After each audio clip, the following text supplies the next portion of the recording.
Hey guys, Steinixos here. So with One Piece chapter 1044, certain suspicions that have been growing in the One Piece community have finally been confirmed to be true. We now know that our protagonist Luffy is not the friendly neighborhood Paramecia type rubberman that we've thought to be the case for over 1000 chapters, but rather he's the user of the mythical model Nika of the Hito Hito no Mi, or human Zoan devil fruit. Now many people in the One Piece community, including myself, are absolutely hyped for this development. But of course, there are some persons who are not too fond about this new direction. But regardless of how you feel about it, this development is without a doubt one of, if not the most significant development in the entire series, because it forces us to recontextualize everything we've known about Luffy up to this point. And it will, without a doubt, play a major role in how the story unfolds from this point forward. And honestly, I very much prefer this direction rather than all the other directions that the various fan theories speculated that it could go. Like for example, if it were really a resin devil fruit, then that would be kind of boring, being that it wouldn't really add much since rubber is already composed of resin. And if it were a wood or some other plant-based devil fruit, then I would have been kind of disappointed, being that I'm expecting that to be reserved for Admiral Greenbull. And if it were the mythical monkey model Sun Wukong, then I don't know, I just personally didn't want that. So I'm very happy with this being the sun god Nika. And I mean, all of this makes so much sense, because even before Wano, I've always wondered why Shanks had the rubber devil fruit specifically. I mean, sure, he could have just randomly stumbled upon it, or he could have sought it out to sell it or give it to one of his crewmates. But I mean, Shanks just didn't strike me as the type of guy who desperately wanted money. And then when I think about all the cool and overpowered devil fruits in the One Piece world that Shanks would have been exposed to and know about, why would he want to give his crewmates the rubber devil fruit? That had always just kind of bothered me. So when we learned that Shanks specifically attacked a Navy ship for this devil fruit, and who's who, despite being a high-ranking officer, was even imprisoned for losing it, then of course the gears started turning. And then after the Garusai had mentioned that they had changed the name of a specific devil fruit to erase it from history, and this devil fruit had not been awakened for over 800 years, I was completely convinced that this had to be Luffy's devil fruit, though I did doubt myself for a little while. But I mean, here we are. The mythical model Nika of the human devil fruit.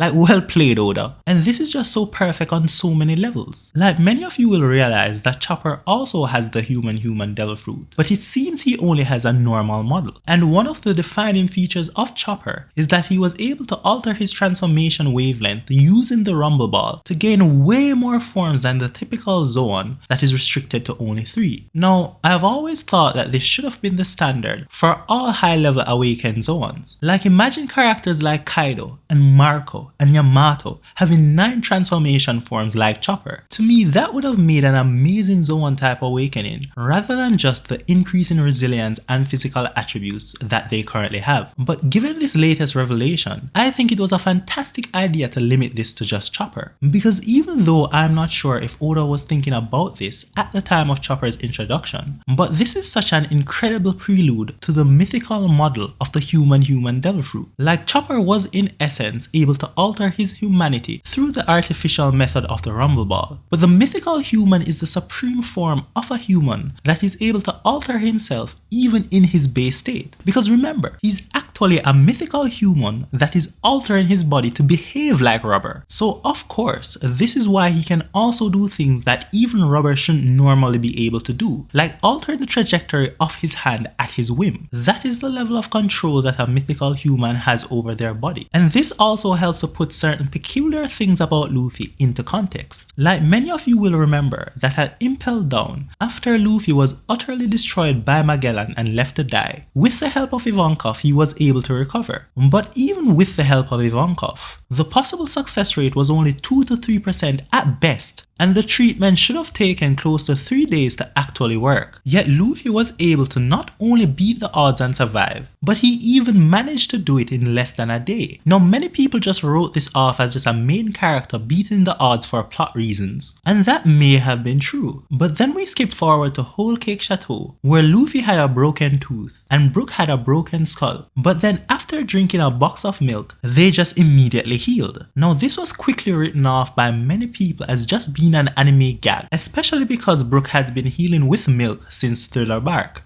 But remember, Brook isn't even normal in the first place. He's literally a talking skeleton. So this is well within the purview of his devil fruit. But this makes no sense in the context of a rubber man. Like, rubber doesn't grant you some magical healing properties. And you'll know what Beige Henchman said after he saw this. He brought attention to the fact that that's not how normal bodies should behave. And we can skip forward yet again to another chapter of Whole Cake Chateau, where after the Luffy and Cracker fight, we saw where Luffy was able to metabolize all the crackers he had ate in a matter of seconds to become slim again. And yet again, you'll note that even Nami, who's known Luffy for so long and is intimately familiar with the fact that he is a rubber man, still questions if this is how his body should behave. You'll remember that Nami found it completely reasonable that a rubber man would be immune to electricity, because that makes sense. But this hypermetabolism, as she rightfully points out, isn't as easily explained by him being rubber. And of course she's right, but we know that this passive hypermetabolism and increased recovery rate makes full sense when put into the context of a mythical human who is even able to manipulate his body like it is rubber, and who we are now seeing is even able to manipulate this toon-like force at will. Now of course, I'm not saying that Oda had definitely planned this all from Impel Down, but it is quite evident that as the chapters went on, he at least began to put more thought into it. And as Luffy awakened more gears, he wasn't becoming more elastic or getting better control of rubber. No, because he's not really a rubber man. What Luffy was doing is that he was gradually gaining more control over his body. And this awakening, or Gear 5, symbolizes the first step to having the ultimate control over his body. This is one of the reasons you'll note that the Garusai mentioned that this awakening grants him more freedom, because just as how in Gear 4 he attained enough freedom to alter his trajectory at his whim, in this awakening, or Gear 5, he's gaining freedom to such a level that his molecules are now able to behave in an almost semi-solid like state, which gave his hair that initial flowing type look. But this may not be something he can control, but rather may have just been a one-time transition state before his hair changed to fire. But what is particularly interesting about this awakening is that the freedom doesn't only apply to himself, but rather he can give this freedom to other things. I mean, think about it. What do you think is happening when Luffy applies his awakening to the floor? He's not changing it to rubber, because remember, he's not really a rubber man. He's a mythical Zoan who can behave like, or may have intrinsic rubber-like properties. So it's not the case he's like Duffy, who's changing the ground to the specific thing known as string, or Katakuri, who's changing the ground to the specific thing known as mochi. It's more like Kid's awakening that grants a specific property to a thing rather than changing the thing entirely to something else. So we know that with Kid's awakening he grants the property of electromagnetism, and with Luffy's awakening you could say he's granting his particular mythical human attribute of freedom to his surroundings. This allows his surroundings to rebel against the usual laws of nature that they usually follow, allowing Luffy to control his surroundings as he sees fit. So he can make the ground behave like it is rubber, and he can make an opponent behave like they are a toon. Like, Oda has absolutely opened the floodgates here. He can give Luffy superhuman regeneration on a level far above Sanji. He can even have Luffy replicate other devil fruits like Opera's and Katakuri's ability to maneuver their bodies in an amorphous semi-solid like state. Or he can even go far beyond what we can possibly foresee right now. The freedom granted by this devil fruit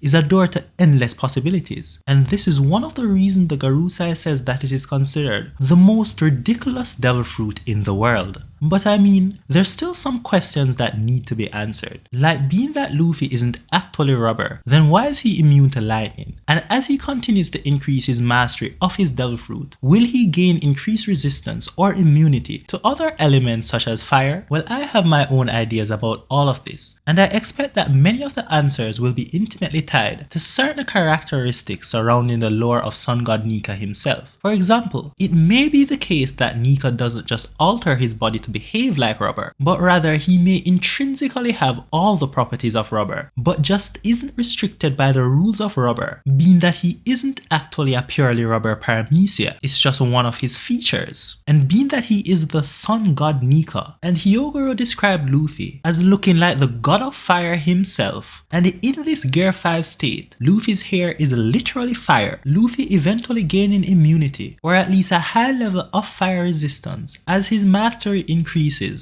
would not be too far-fetched. And there are so many more questions, like is a Gear 5 Luffy just naturally able to fly without having to employ the springiness that he usually uses in Gear 4 to do it? But the question I'm most interested about is that are there any other Devil Fruit users like Luffy who use a Devil Fruit that also carries the name of a god? Like, that would be pretty awesome and would definitely shake up the One Piece world. But we can only really wait and see. And I know some of you are really concerned about a possible possession of Luffy, especially with all the talks of Joy Boy and the Garusai mentioning that Zoans have a mind of their own. And many people are also concerned that this power-up may break the balance of power in the One Piece world. But I find it very unlikely that Oda would change Luffy's fundamental personality. And Oda is also usually very conservative with powering up characters, so I do expect some restrictions to be placed on this awakening. But for those of you who are concerned about the future of One Piece, or if this Devil Fruit is really a good fit for Luffy, remember at Sabo the Archipelago when Rayleigh asked Luffy if he would be able to achieve his dream of becoming the Pirate King by controlling the wild sea known as the Grand Line. Luffy's own ideal, as he clearly told us himself, is that the Pirate King is not the person who controls the sea, but rather it is the person who is most free. So what could possibly be a better fit for Luffy than a Devil Fruit, which represents freedom itself? But anyway, that's the video guys. I really enjoyed this chapter and I can't wait to see more of this mythical sun god Nika. Let me know what you guys think in the comment section down below, and don't forget to like and subscribe to hear more from me. But anyway, see you guys next time.